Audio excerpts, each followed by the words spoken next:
Okay, all right, welcome back. It's now 16 minutes past 7 o'clock, and I want us to transition to the conversation around what we know to be the visit of some, though we're told that they are not elders, some leaders from central Kenya went to Bondo to meet with the former Prime Minister Raila Odinga over the weekend. I don't know if you have the voices as we prepare for that. Honorable Wanga, so now it's a situation that the side of the Deputy President feels that the contest in 2022 will be between the Deputy President and the former Prime Minister. And I know oftentimes you've said that the former Prime Minister has not declared whether he's interested in running for office in 2022.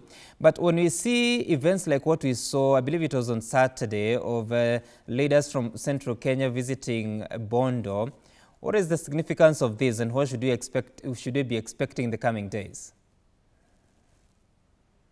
Thank you, Sam.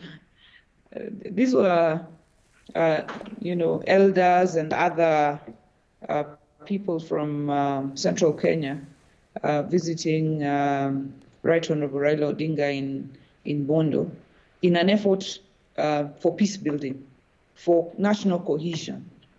Stereotypes, some that have been built in this country, and some were talked about at that meeting, where our children grow up thinking this community is bad, and the other children that the other community is bad. And when we have missions such as this, building national unity, building national cohesion, then this is where we want to go, not just between Kikuyus and the Luos, but between every other community. I'd like to see, communities from the coast, visiting, other communities, from the Rift Valley, and so on and so forth. And this is where we want our nation to go, a nation that is united, a nation that is cohesive, a nation that has dealt with, stereotypes and so on. But, people like to read politics in everything. And I think this meeting was consistent with what Right Honorable Raila Odinga has always said, that he is on a mission to see a united country, to see people coming together, to see Kenyans,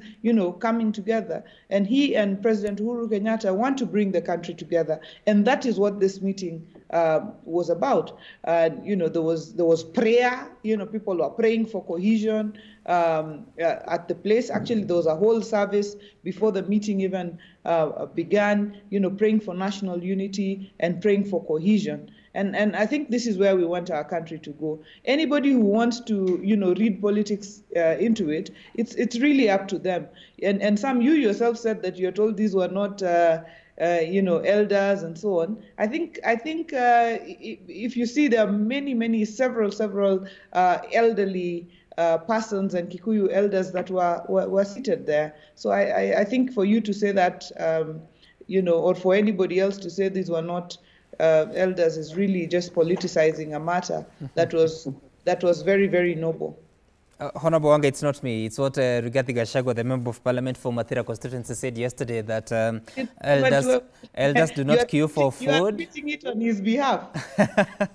Okay, all right. Honorable Priscilla Nyokabi, you come from Nyeri County, so well, we appear not to have Priscilla, but let's listen to what the leaders that spoke at a Sunday event the day after the meeting in Bondo had to say over the weekend. Sio tu ya makabila mawili ati Wakikuyu na Wajaluo, lakini hiyo rafiki nataka enee katika taifa letu lote, makabila 44 zote wa Kenya wawe marafiki. Prime Minister, you will disappoint minor commander if you not be a presidential candidate in 2020. Hiyo ni kukuambia tu ya kwamba mimi sijui kama utakuwako, lakini mimi nakwambia you will disappoint me. Naweza fikiria kwamba utapanda pale juu kwa sababu watu wa Kikuyu na Wajaluo wamekosana, umepotea. Sasa hiyo imekwisha. Sisi tuko pamoja na hii safari tutaenda pamoja. Tulikuwa nasema hatutaki analog, tunataka digital. Labda mtanieleza hii mambo ya wheelbarrow, hiyo ni analog ama ni digital? I want to call anybody by name, lakini the hustler community is the 5th column trying to bring this great job that President Uhuru Kenyatta and Raila Amolo Odinga want us to do, the BBI. So, Honorable Priscilla Nyokabi, there are some leaders from Central Kenya that went to Bondo. I don't know whether you agree that they are elders or what your position is, but all the same, what is this? What are you looking at? Because Honorable Wanga says that the former Prime Minister is just out to bring the country together, but we know in about 21 months there will be an election this year. Thank you, and it was good to see the cross-cultural or the intercultural sharing there. And I know that some of the elders are indeed from my own home county of Nyeri. And, we grew up so badly as Kenyans in terms of national cohesion and understanding other communities. Gladys and I became friends a long time ago in Parliament. And we really did suffer for it because there wasn't a handshake then. And so any chance at bringing communities together, I think is a chance that we need to appreciate. And I personally really appreciate it. It's been very sad for those of us from Central to only know Central and to think in my community in Nyeri, there is even a proverb, kutoa waru Meru, at hizi waru nimekutolea Meru, as though Meru is very far.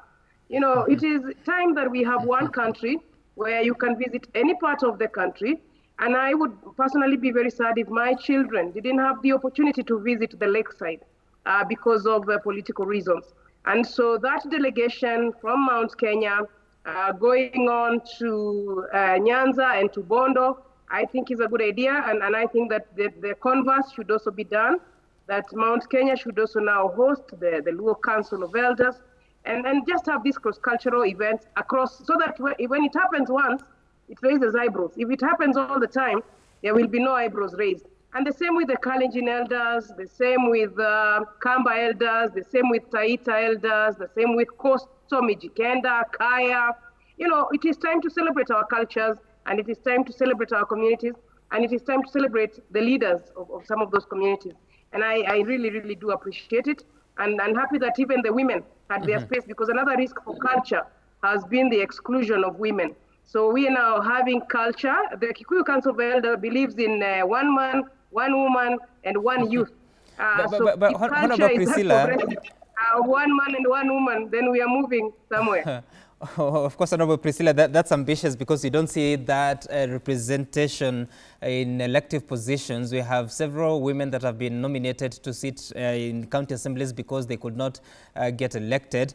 But all the same, so really, you're just telling me about the unity that you want. The children from Mount Kenya can visit the lake. But we are talking about the politics of 2022. What is the agenda here? Because there's that feeling that these would appear like the steps towards endorsing the candidature of Raila Odinga, just like what has been said by Maina Kamanda. I think not yet. I think this is, we are still a bit way off the next election. So the point of endorsement is really not yet. I think this is the point of celebrating the handshake and deepening the handshake in terms of the communities involved. And then later on, because the BBI process is going to be on. So this is, in fact, more ground setting around what we are going to have with the BBI, which responds to some of the stability questions of our Constitution of Kenya 2010, the sort of expansion of rights and the fulfillment of rights, and also the inclusion that we have been seeking as a country. This is a step before, and then after the BBI process is done, then we can go into the electoral process. In fact, there has even been a discussion around defining an election year, so that you have an election year, if the election is in August, the election year starts the August before. And the period outside of the election year is spent for national processes, including the kind that we see, because celebration of culture is also just as good as economic development that we would need. So this is a bit too early for the purposes of electoral processes. We get onto the BBI process first nationally, and everyone gets onto the BBI process. Okay. There are questions that need to be solved. And then after that, we go into endorsements and political competition at that time. Okay, all right, Honorable Boss, as we prepare to wind up, so looking at all the events over the weekend, of course, your side has not been allowed to hold the gatherings as you may have wanted, but looking at those images of the Mount Kenya, a section of Mount Kenya leaders visiting Bondo, what are you reading from this, and what should you be preparing for in the coming months? First of all, I think I must congratulate Raila Odinga for doing what William Ruto has done from time immemorial. If it is meeting church groups, if it is meeting people from different communities at his Sugoi home, he has done it from the time when he was MP for Eldoret North. So it is good that Raila Odinga is playing catch-up. This is not something new to us, because that is what William Ruto has always done. He's a student of President Moi, who also used to do it, where there were delegations from different communities throughout the year going to share a meal with him, and that is what has happened. I mean, the Deputy President has posted in the last 3 or 4 months hundreds of groups from different communities, different churches at his Sugoi home and at his current residence. On the issue of calling a day of national prayer, William Ruto is on record as praying every single Sunday with a different community from Kenya daily. Not just calling them to come and pray with him, but him going to their churches in central Kenya, in Embu, in Tana River, in Mombasa, in Turkana, in every corner of Kenya. If you count the number of laps he has done around Kenya, so for him, this is natural. Okay. So I don't know why when Raila does it, it becomes news. It's not news.